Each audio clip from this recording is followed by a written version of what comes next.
பெரிய மலையை காண்பிக்கிறாரு. அந்த மலை பக்கத்துல சமுத்திரம் இருக்குது. இந்த மலை உனக்கு தடையா இருக்குது.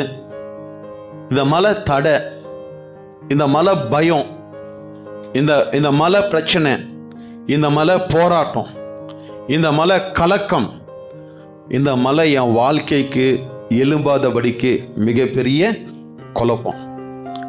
இப்போ இந்த மலையை என்னுடைய பிசிக்கல் பாடி ஸ்ட்ரென்த்தில் தள்ள முடியாது, உடைக்க முடியாது, சமுத்திரத்தில் போட முடியாது. ஆண்டவர் சொல்றாரு, நீ விசுவாசித்தால். எங்க விசுவாசிக்கணுமா? இருதயத்துல விசுவாசிக்கணுமா? நான் பேசுற வார்த்தைய என் இருதயத்துல விசுவாசித்து நடக்கும், இட் வில் ஹேப்பன் அப்படின்னு சொல்லி நான் விசுவாசிச்சா என்ன ஆகும்? அப்படியே ஆகும். இன்னைக்கு நீங்க டெஸ்ட் பண்ணுங்க. விசுவாசியாய் வாழாதபடிக்கு காரணம் என்ன? ரொம்ப சிம்பிள்.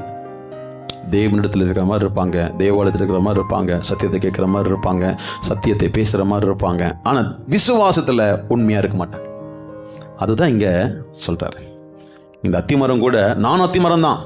இந்த அத்திமரத்தில் நிறைய கிளைகள் இருக்கு, நிறைய இலைகள் இருக்கு, ஆனா இருக்க வேண்டியது இல்லை. அதுதான் ஆண்டவர் சொல்றார்.